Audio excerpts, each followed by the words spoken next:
राज्यभर भेसळखोरांचे धाबे दणाणून सोडणाऱ्या महाराष्ट्राचे अन्न आणि औषध प्रशासन आयुक्त तुकाराम मुंढे यांच्या आदेशांना कोल्हापुरातच हरताळ फासला जातोय.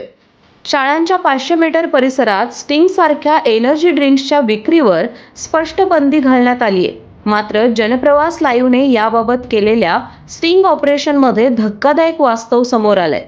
शहरातील मंगळवार पेठ येथील new high school, SM Lohia high school, Padmaraje girl high school, Shivaji Peth येथील Maharashtra high school, new English medium school, Tarabai park येथील Vivekanand college, Bhausinghji road, Nagala park येथील महावीर कॉलेज अशा अनेक शाळांच्या परिसरात सर्रास स्टिंगची विक्री सुरू असल्याचं जनप्रवास लाईव्हने उघड केलं आहे.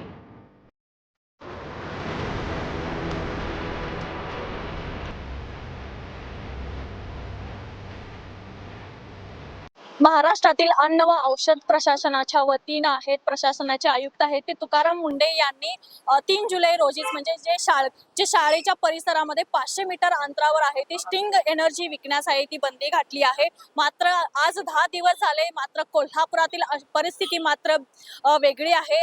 अनेक शाळा कॉलेजच्या 500 मीटर नव्हे तर 50 मीटर असेल, 10 मीटर असेल इतक्या अंतरावर आहे ते स्टिंग आपल्याला मिळताना पाहायला मिळते. आम्ही मगापासून आहे ते आम्ही कमीत कमी 4 ते 5 दुकानामध्ये आम्ही गेलो आहे आणि तिथं आम्ही स्वतः स्टिंग ही एनर्जी आहे ड्रिंक खरेदी केलो आहे. अनेक ठिकाणी आहे ती ही विद्यार्थ्यांसाठी आहे ती स्टिंग एनर्जी मिळताना आपल्याला पाहायला मिळते. सध्या आम्ही कॉलेज परिसरामध्येच उभे आहे. या ठिकाणी काही विद्यार्थ्यांची गर्दी देखील आहे. खरं तर महाराष्ट्र शासनाने अशी यावर बंदी का घातली? शाळकरी मुलांसाठी तब्येतीला हे हानिकारक असल्याचं देखील त्यांच्याकडून सांगण्यात आले. खरं तर यामध्ये कॅफेन युक्त साखरची आहे ती साखर आहे ती जास्त असल्यामुळे विद्यार्थ्यांच्या असेल, शाळकरी मुलांच्या असेल जीवाला धोका आहे. त्यामुळेच यावर बंदी घालण्यात आली आहे.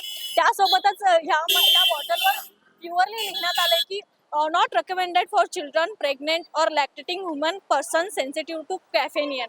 म्हणजे एकंदरीतच प्रेग्नेंट महिला असतील, मुली असतील आणि त्यासोबतच शाळकरी मुलांना आहे ती यावर बंदी घालण्यात आली आहे. मात्र तरी राजरोसपणे आपल्याला स्टिंग आहे ते मिळताना आपल्याला पाहायला मिळत आहे. आपण येथील विद्यार्थ्यांनाच आपण एकंदरीत संवाद साधूया की कोणत्या पद्धतीनं या ठिकाणी स्टिंग मिळतं आणि हे पिल्यानंतर एकंदरीत विद्यार्थ्यांना काय होतं.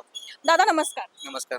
आता महाराष्ट्राच्या अन्न औषध प्रशासनाच्या वतीनं आहे ते शाळेच्या 50 मीटर आवारामध्ये स्टिंगला बंदी घातली आहे. मात्र तरीही इथं स्टिंग मिळत आहे. जवळजवळ सगळ्या दुकानांमध्ये स्टिंगचा वापर होतोच, विक्री होतेच. ती जरी वरती ऑफिशियली जरी त्याची विक्री बंद असली तरी ग्राउंड लेवलला बंदी झालेली नाही.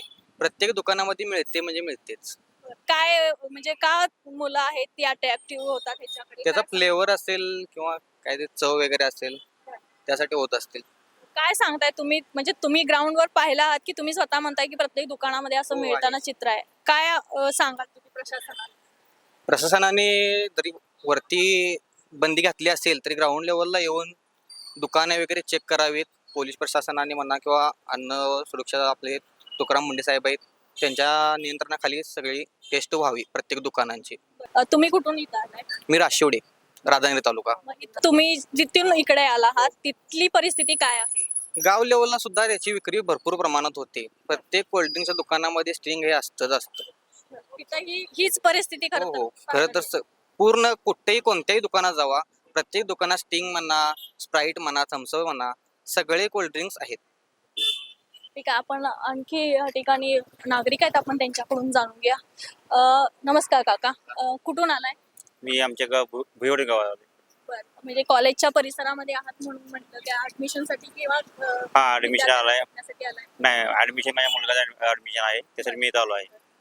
आता अन्न औषध प्रशासनाच्या वतीनं शाळेतल्या म्हणजे आवारामध्ये आहे ती स्टिंग विक्री करण्यास आहे ती बंदी घातली आहे. मात्र तरीही या परिसरात सध्या स्टिंग मिळत आहे. आम्ही काही दुकानांमध्ये जाऊन चौकशी देखील केली आहे.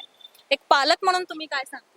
नाही, ऍक्च्युली ते पिण्यासाठी योग्य नाही. ऍक्च्युली नॅचरल हे पिणं योग्यच आहे. ऍक्च्युली जे स्टम्प्स वगैरे हे जे बाकी जे ड्रिंक्स वगैरे जे आहे ते ऍक्च्युली चुकीचेच आहे. ते त्यांच्या फक्त ते त्यांच्या प्रोजेक्टसाठी ते व्यक्ती विकतात, ते हे पैशासाठी विकतात. ऍक्च्युली जे पिणारे ज्यांना ते कळलं पाहिजे कसं प्यायचं काही नाहीये. पालक आपलं त्यांच्यासाठी म्हणजे मुलांच्यासाठी आम्ही भविष्य वगैरे आम्ही त्यांना इकडे आम्ही पाठवतो. ते पिणं हे त्यांनाच योग्य पाहिजे, कसं पिणं हे त्यांना ठरलं पाहिजे. काय आव्हान तुम्ही काय कराल प्रशासन, कारण गेले 10 दिवस झाले ऑर्डर वरून आली आहे, मात्र ग्राउंड लेवलला कोणती अंमलबजावणी दिसत नाही. प्रशासनाला काय सांगताय? बघा आता हे आमचं पण म्हणणं एवढंच आहे की हे योग्य नाहीये. यावर कारवाई झाली हो झाली पाहिजे. त्या ठिकाणी आणखी एक आहेत, पण एक पालक म्हणून तुम्ही या घटनेकडे कसं पाहताय? एकदम चुकीचा हा हे आहे आणि यांच्यावर कारवाई ही 100% झाली पाहिजे. आता मुंडे साहेबांनी, तुकाराम मुंडे साहेब जे आहेत आयुक्त अन्न आणि ह्याचे, जे कारवाई करायला ते योग्य करायला आहेत आणि जनतेचा पाठिंबा त्यांना मिळत आहे आणि 100% त्यांच्यावर कारवाई झाली पाहिजे. यासाठी लोकसुद्धा सपोर्ट करत आहेत. आणि जर कोल्हापूरमध्ये जर अन्न प्रश्न जर असेल तर त्यांनी सुद्धा ती कारवाई लवकर लवकर इथं करावी. आणि जर मुलांच्यावर जर वेगळा परिणाम त्याचा त्या ह्याचं होत असेल त्या ड्रिंकचा, तर याच्यावर 100% कारवाई करून ॲक्च्युअली जे बनवतंय त्याच्यावरचा कारवाई केली पाहिजे. कारण इथलं प्रशासन आहे ते म्हणजे तुकाराम मुंडे यांच्या वतीनं मोठ्या धाडा टाकण्यात येतच आहेत, मात्र कोल्हापुरात प्रशासन काय हडबडून अजून जागा झालं नाही असं काय दिसतंय? नाही, असं आता आता जर हे जर असं जर ड्रिंक्स ह्या कॉलेजच्या आवारात जर मिळत असेल तर 100% कारवाई काय होतच नाही असं म्हणजे सिद्धच होते ना. त्यामुळे कोल्हापूरचं हे जे अन्न पुरवठ्याचं प्रशासन आहे ते जागावून त्यांनी लवकर लवकर कारवाई केली पाहिजे. आणि जनतेचा सपोर्ट तुकाराम मुंडे, आज जर मुंडे साहेबांना जर आम्हाला जर नंबर असेल तर आम्हाला कळवा, आज आम्ही त्यांच्यावर बोलून घेईन. एखादं असं झालं असेल चालू हे असेल नक्कीच. तर तर ते लगेच त्यांच्यावर हे करतील.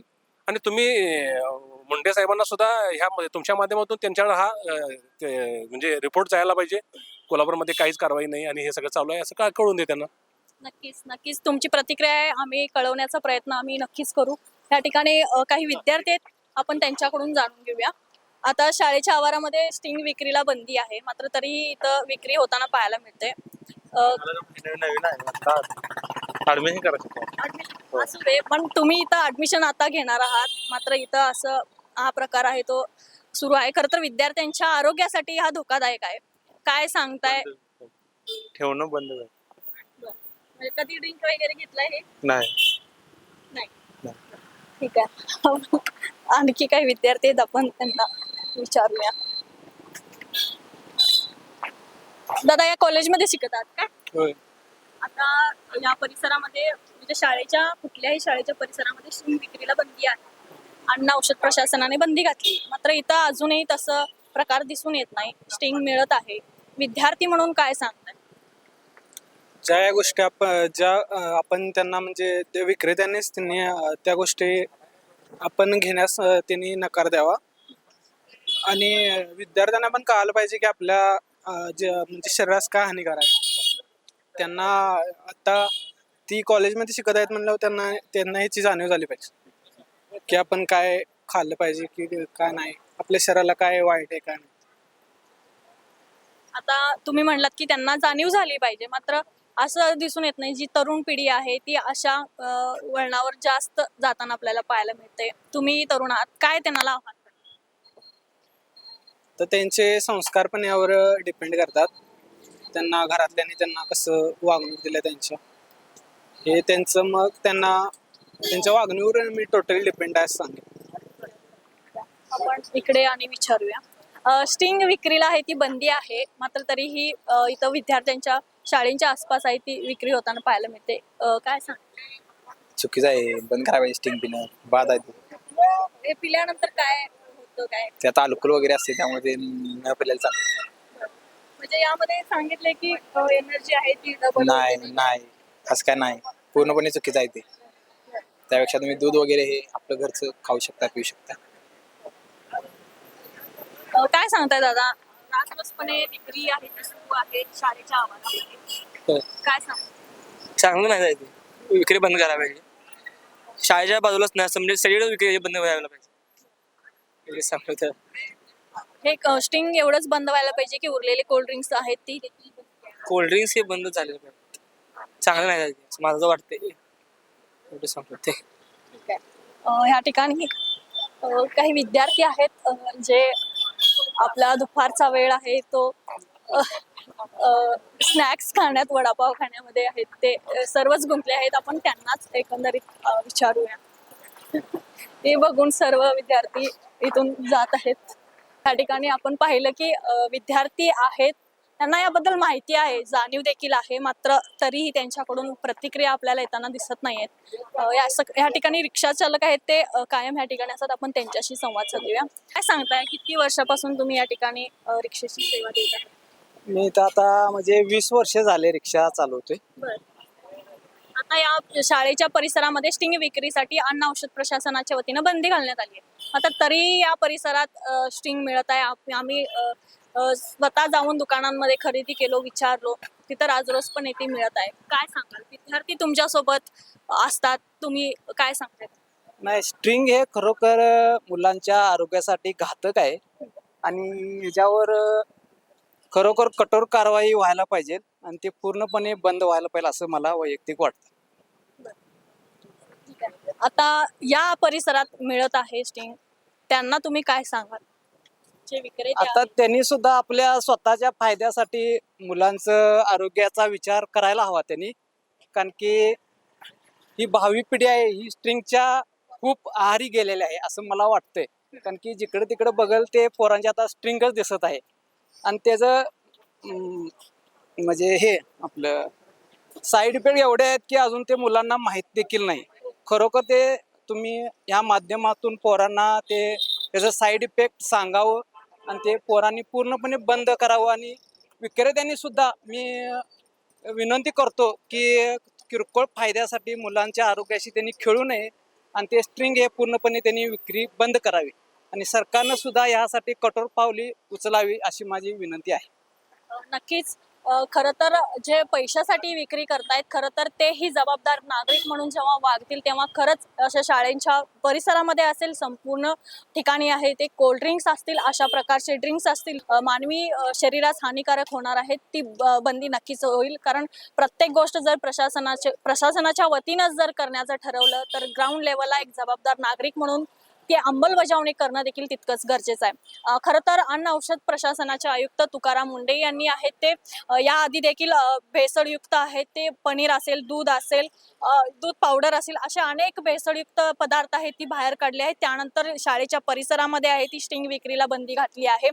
खरं तर आतापर्यंत आहे ते महाराष्ट्राचं अन्न औषध प्रशासन आहे ते झोपलं होतं का असा देखील प्रश्न आहे ते नागरिकांना पडल्याचं पाहायला मिळते. कारण इतकी दिवस आहे, इतकी भेसळ आहे ती नागरिकांच्या पोटामध्ये आतापर्यंत जात होती. मात्र तुकाराम मुंडे यांनी जेव्हा चार्ज घेतला त्यानंतर ही परिस्थिती बदलताना आपल्याला पाहायला मिळतंय. त्यासोबतच कोल्हापूरचं अन्न आणि औषध प्रशासन आहे ती गांधारीची भूमिका घेतली आहे का असा देखील प्रश्न आहे ते या ठिकाणी पडत आहे. वरून इतके ऑर्डर्स आले आहेत. तुकाराम मुंडे यांनी सर्वांना सांगितले की जिथे जिथे काही भेसळ जाणवेल तिथून अन्न आणि औषध प्रशासनाला संपर्क साधावा. मात्र कोल्हापुरातलं अन्न आणि औषध प्रशासन नेमकं कोणत्या कामामध्ये व्यस्त आहे हा देखील प्रश्न या ठिकाणी पडताना आपल्याला पाहायला मिळतंय. एकंदरीतच पाहायला गेलं तर जे काही भेसळयुक्त कोल्हापूरमध्ये सुरू आहे यावर तात्काळ अन्न आणि औषध प्रशासनानं कारवाई करण्याची गरज आहे आणि शाळा परिसरांमध्ये स्टिंग जी विक्री होताना पाहायला मिळते ही ह्यावर देखील बंदी घालण्याची आवश्यकता आता निर्माण झाली आहे. याच पार्श्वभूमीवर जनप्रवास लाईव्हने या स्टिंग ऑपरेशन आता केलेलं आहे. आम्ही अनेक दुकानांमध्ये जाऊन विचारलो, अनेक विक्रेत्यांकडून याचा संवाद साधला. अनेकांनी आम्हाला सांगितलं की आता संपलेलं आहे, आम्ही मागवणार आहे, येणार आहे. अनेकांनी सांगितलं की पावसाळा असल्यामुळे कोल्ड्रिंक खपलं नाहीये, त्यामुळे डेटबार झाल्याने आम्ही ते डिस्पोज केलं आहे आणि परत दुसरं मागवलेलं आहे. तर अनेक ठिकाणी सांगण्यात आले की आमच्याकडे एक्स्ट्रा देखील आहेत. मात्र कुठेच असं सांगण्यात आलं नाहीये की शाळेच्या परिसरामध्ये बंदी आहे विकण्यासाठी आणि म्हणून आम्ही बंद केलंय असं कोणत्याही विक्रेत्यानं आतापर्यंत सांगितलं नाहीये. त्यामुळे जबाबदार नागरिक म्हणून त्यांनी देखील जागा होण्याची गरज आहे ती निर्माण झाली आहे. जनप्रवास लाईव्हने या स्टिंग ऑपरेशन करून एकंदरीतच अन्न आणि औषध प्रशासनाला धारेवर धरलंच आहे. त्यासोबत नागरिकांना देखील जबाबदारीची जाणीव आहे ती करून दिली आहे. याच माध्यमातून आहे ते प्रशासन आणि जेव्हा नागरिक मिळून हे कर्तव्य बजावतील तेव्हा नक्कीच आहे ते कोल्हापूरसह महाराष्ट्र सुधरेल अशी इच्छा आहे ती मी यावेळी व्यक्त करते. कॅमेरामॅन आकाश कांबळे सोबत मी अमृता पवार, जनप्रवास लाईव्ह, कोल्हापूर. शाळकरी मुलांच्या आरोग्याशी सुरू असलेला हा खेळ कोणाच्या आशीर्वादाने सुरू आहे? कोल्हापूरचे अन्न आणि औषध प्रशासनाची यंत्रणा नेमकी झोपेत आहे का? शासनाच्या आदेशांची पायमल्ली करणाऱ्यांवर तात्काळ कारवाई होणार का? असे प्रश्न सर्वसामान्यांना पडले आहेत. आता जनप्रवास लाईव्हच्या स्टिंग ऑपरेशन नंतर तरी कोल्हापूर FDA खडबडून जागं होणार का, याकडे सर्वांचं लक्ष लागलं आहे.